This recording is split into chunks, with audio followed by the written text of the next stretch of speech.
Witamy Was bardzo serdecznie po raz kolejny na naszym kanale Korbanek TV. O! Witam serdecznie. Cześć Marcinie, Witam. Kierownik gospodarstwa Uniwersytetu Przyrodniczego, Marcin. Tak. Dużo RSGD Przybroda. Okej. Co ten tajemniczy skrót? Rolniczo-sadownicze gospodarstwo doświadczalne Przybroda. Jesteśmy jednym z 4 dużych gospodarstw Uniwersytetu Przyrodniczego w Poznaniu i ogólnie gospodarujemy na 450 hektarach gruntów ornych. Troszkę dowcipnie. Mówisz, że gospodarstwo doświadczalne. Tak. Czy Wy tylko doświadczacie, czy...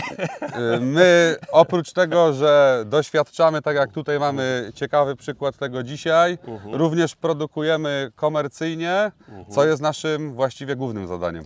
Okej. Uprawa tradycyjna, zboża, rzepaki, rozumiem. Zboża, rzepaki, kukurydza, no i dla produkcji zwierzęcej również trwałe użytki zielone i lucerniki. W nazwie było sadownicze, czyli również sady. Posiadamy również 20 hektarów sadów, w których uprawiamy owoce, które należą tutaj do naszej strefy klimatycznej, różne, bardzo różne. Czy też przetwarzacie, czy tylko gotowe jakby owoce się sprzedaje? Gotowe sprzedajemy, a z jabłek również przetwarzamy na nasz naturalnie tłoczony sok, również pod naszym szyldem. I tutaj muszę powiedzieć, miałem okazję zakosztować. Bardzo dobra mieszanka, nie powiem z czym. Sok z jabłuszka. Tak. To tak troszeczkę na marginesie. Wy jeszcze też ciekawe rzeczy u siebie macie, bo wiem, że posiadacie olbrzymią biogazownię chyba.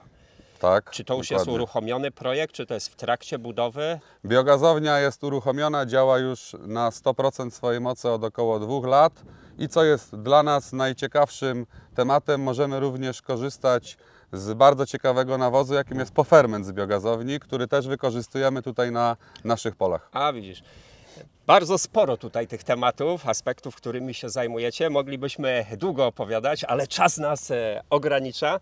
Natomiast odnośnie doświadczania, wiosna, piękna pogoda dziś, piękna. Oczekiwane warunki, bo w tym roku ta wiosna nas troszeczkę wstrzymuje, opóźnia się to wszystko. Przełom kwietnia a maja mamy, czyli idealny czas na wysiew tym razem kukurydzy, bo ostatnio żeśmy się spotkali podczas tego doświadczania, tak będę eksploatował to słowo, żeśmy doświadczali pracę nowym siewnikiem marki Monosem model Valotera w buraku. Warunki się poprawiły, są idealne i jedziemy z kukurydzą, tak jak Dokładnie wiesz. tak. Idziemy za ciosem. Idziemy za ciosem. Tak.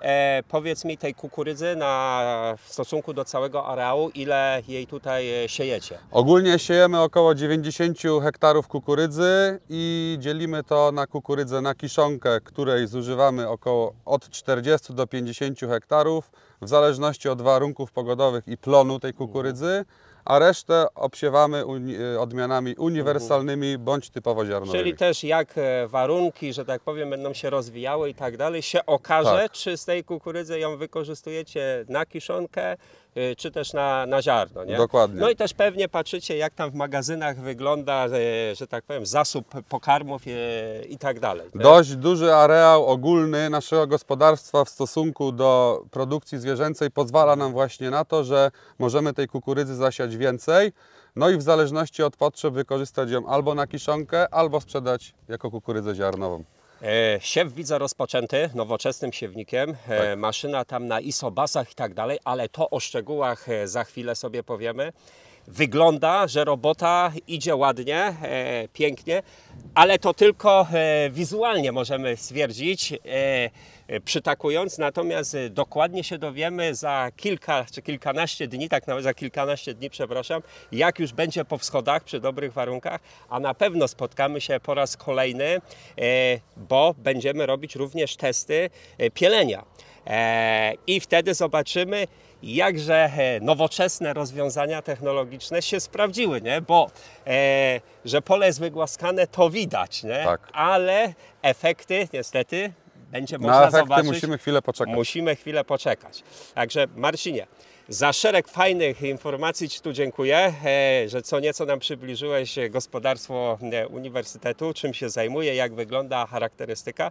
Natomiast zaraz tutaj zajrzymy w szczegóły, bo widzę, już otworzyłeś tutaj pokrywę. Czy jeszcze nasiona są, czy już aby nie skończyły? Jeszcze są, ale wiadomo, musimy tutaj to wszystko monitorować. Ale system jest nowoczesny i zapewne wewnątrz kabiny wszystko nam monitoruje i podaje, czy nasiona są, ile wysiewa i tak dalej. Ale to już przechodzimy do szczegółów i zaraz się rozmówimy z kolegą. No i czas kilka słów, że tak powiem, powiedzieć w szczegółach o jednym z najnowocześniejszych siewników punktowych.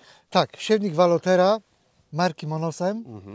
Najnowszy model. Sialiśmy już nim buraki I obiecaliśmy, że pojawimy się z siewem kukurydzy. Z siewem kukurydzy. I jesteśmy. Jesteśmy na polu, no może nie dokładnie tym samym, no bo buraki wiadomo, kawałek dalej były, ale również w gospodarstwie Przybroda. Mamy siewnik ustawiony tutaj na obsadę 80 000 Właśnie, bo chciałem ziaren zapytać, na jak to- hektar. Mhm. Takie było też życzenie tutaj prowadzących gospodarstwo. Zapytam Tomku od razu. Rozumiem, że obsadę przy siewniku, który już jest w pełni elektrycznym siewnikiem, wszystko nastawiamy, sterujemy i jakby podglądamy, monitorujemy z pozycji operatora z wyświetlacza z komputera, tak? Dokładnie tak. Mamy terminal zamontowany w kabinie ciągnika, oczywiście izobusowy, i na tym terminalu odpalamy aplikację siewnika, aplikację Monosem i tam wprowadzamy dosłownie, jaką chcemy mieć obsadę. Nie? Czyli jeśli chodzi o obsadę, to my na siewniku tutaj fizycznie już nic nie regulujemy. Znaczy jakby. fizycznie zawsze są pewne rzeczy do ustawienia, typu chociażby ustawienie zgarniacza, co też będzie widać A to na tak, filmie to wideo. jasna Czyli sprawa. musimy tak zwane pojedynkowanie ziarna ustawić, żeby było jedno ziarno na jednym otworze tarczy wysiewającej. Tak jak sobie tego życzymy, żeby tak nam siewnik wysiewał. Tak. A I zrobiliśmy tutaj parę takich też przejazdów próbnych, żeby zobaczyć, czy na pewno te dystanse między ziarnami są zachowane.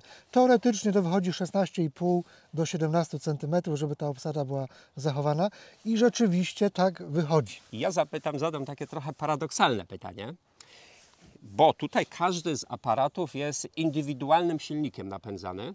Jest indywidualnym silnikiem napędzany, ponieważ mamy możliwość stosowania tak zwanych map aplikacyjnych, Okej, ale- gdzie może się przydarzyć, że każdy rząd będzie miał mieć inną obsadę. O, no właśnie to lub chciałem... jakie jest zastosowanie właśnie w gospodarstwach typu doświadczalnego również. To chciałem właśnie zadać pytanie, czy paradoksalnie oczywiście możemy sobie na jednej sekcji wystawić wysiew jakby stosunkowo te 80 000 nasion na hektar jakby, a na innej sekcji, żeby ona nam dawała, nie wiem, 60 000. Jest to możliwe, natomiast tutaj akurat dzisiaj tego nie mamy w zastosowaniu, natomiast potrzebowalibyśmy do tego specjalną mapę aplikacyjną, żeby siewnik, znając swoją geolokalizację, Okej. wiedział, w którym momencie przestawić jeden z tych silników na większą lub mniejszą prędkość obrotową, żeby dostosować tą obsadę. I to jak nastawimy te takie rzeczy, zaaplikujemy mu jakby w stosunku w odniesieniu do tych map aplikacyjnych, to już nam się zadzieje samoczynnie. Że Tak, ta zmiana. bardziej w praktyce jednak robi się tak, że pewne obszary pola wymagają na przykład mniejszej obsady. Przypuśćmy, że zamiast 80 000 ziaren siejemy 75 i wtedy zwykle przyjmuje się tak, że to jest na całej szerokości siewnika. Natomiast w doświadczeniach takich różnych polowych, owszem, zdarza się, że każdy silnik może być indywidualnie ustawiony. Okej. Pytanie kolejne. Tutaj widzę zbiornik dość spory na nawóz. Jaką tutaj mamy pojemność? Tutaj mamy niespełna 1000 litrów pojemności w litrach wody, powiedzmy, tego zbiornika. I czy to jest jedyne rozwiązanie? Zasypaliśmy to, tak, w tej chwili przy 6-rzędowych siewnikach Okej. to jest jedyne rozwiązanie.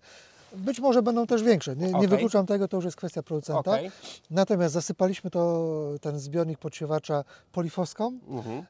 Siejemy to w dawce 150 kg na hektar. Na hektar. I też robi się próbę kręconą, ponieważ jest tutaj wszystko elektrycznie ustawiane. Robimy próbę kręconą, wykorzystując do tego terminal. Jedyne co trzeba zrobić, to trzeba zważyć i wprowadzić do komputera Jasne. to, ile wykręciliśmy tego nawozu. Czy wysiew robimy w linii, że tak powiem, siewu kukurydzy, czy z przesunięciem Oczywiście pewnym? nawóz nie siejemy w tej samej linii, bo by nam popalił ziarna. Siejemy tak, tutaj mamy ustawione na 6 cm obok, a Okej. głębokość też tutaj sobie doregulowujemy tak, jak tutaj Okej. sobie życzą. Ja mam takie pytanie. od nastaw przewidzianych pod wysiew buraka, czy zmiana siewnika pod wysiew kukurydzy jest jakaś problematyczna? No Dużo tutaj pracy to kosztuje? W przypadku ramy teleskopowej, ponieważ tutaj mamy ramę teleskopową, czyli tak jak tutaj widzimy, skrajne sekcje się rozsuwają hydraulicznie, no musieliśmy przemontować cały siewnik, bo tam mieliśmy na 45 cm, natomiast tutaj mamy na 75 cm międzyrzędzia. Ale to jest moment. Natomiast wymiana tarczy wysiewającej, no też parę minut to zajmuje. No i potem oczywiście trzeba głębokość dostosować. Mamy głębiej niż w buraku, bo mamy tutaj 4 cm głębokości ustawione. W buraku mieliśmy 2. Inaczej docisk, inaczej kółka z tyłu, które nam powiedzmy wieńczą zamknięcie bruzdy. Odnośnie kółek. Przepraszam, że tak Ci wchodzę słowo, ale czas nas goni, Tomku, a pogoda się trochę pogarsza, a jeszcze kawał, dokładnie, jeszcze kawał pola. Wiesz co, jest tutaj, jak ja pamiętam dobrze, dodatkowe kółko, one tak zwane pro się nazywa. To jest, tak jest. Mówi się, że to jest kółko buraczane, nie? Czy je również możemy, czy powinno się stosować przy wysiewie kukurydzy? Generalnie kółko jest wymyślone po to, żeby robić docisk wokół nasionka, żeby miało lepszy kontakt ziarno z glebą i ono jest dedykowane do drobnonasiennych typu rzepak, burak. Żeby te podciąganie było jeszcze dokładniejsze, jeszcze lepiej te kapilary, ponieważ te drobnonasienne są płytko wysiewane. Przy kukurydzy nie ma to aż tak ogromnego znaczenia, natomiast nie zaszkodzi tego użyć. Mamy wilgoć w glebie, mamy fajne warunki glebowe do wysiewu, w miarę się zrobiło ciepło, chociaż dzisiaj teraz wieje zimny wiatr. Natomiast warunki do siewu są optymalne, bym powiedział. Ta końcówka kwietnia sprawdza się. Przedostatnie pytanie. Widzę tu z tyłu to jest do mikrogranulatów. Dzisiaj akurat nie stosujemy tego, ale jest możliwość zastosowania na przykład środków insektycydowych, czy jakichś tam powiedzmy innych i wtedy możemy sobie prowadzić tutaj z tego zbiornika też w sposób elektryczny dozując za pomocą rurki albo w linii siewu, albo poza linią siewu, tak jak sobie życzymy. Ilość kanałów jest tutaj w ilości 2 sztuk, także możemy sobie to dostosować. Natomiast dzisiaj nie ma to tutaj akurat użycia.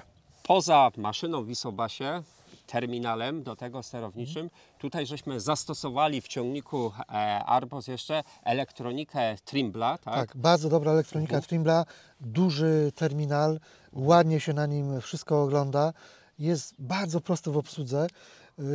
Główne zastosowanie, powiedzmy. Główne zastosowanie oczywiście nawigacja po polu, żeby to dokładnie jeździło. Czyli jazda równoległa. Tutaj mamy precyzję kilkucentymetrową. Mamy też oczywiście antenę GPS zamontowaną. Mamy zamontowany section control. Opcji tutaj ze zmiennym dawkowaniem akurat nie wykorzystujemy na tym polu, ale też taka opcja jest. Może być też elektryczna kierownica, która poprowadzi nas po polu z dokładnością taką, którą człowiek okiem nie ogarnie. Bardzo precyzyjna praca staje się na dzisiaj naprawdę przyjemnością. Tak, to już dzisiaj mamy tą przyszłość u siebie. Nie? Wybiegamy w przyszłość, ale już ją mamy tutaj na tym nawet polu. Tomeczku, dziękuję Ci za szereg konkretnych informacji. Lecimy siać, bo czas nas nagli. Dziękuję.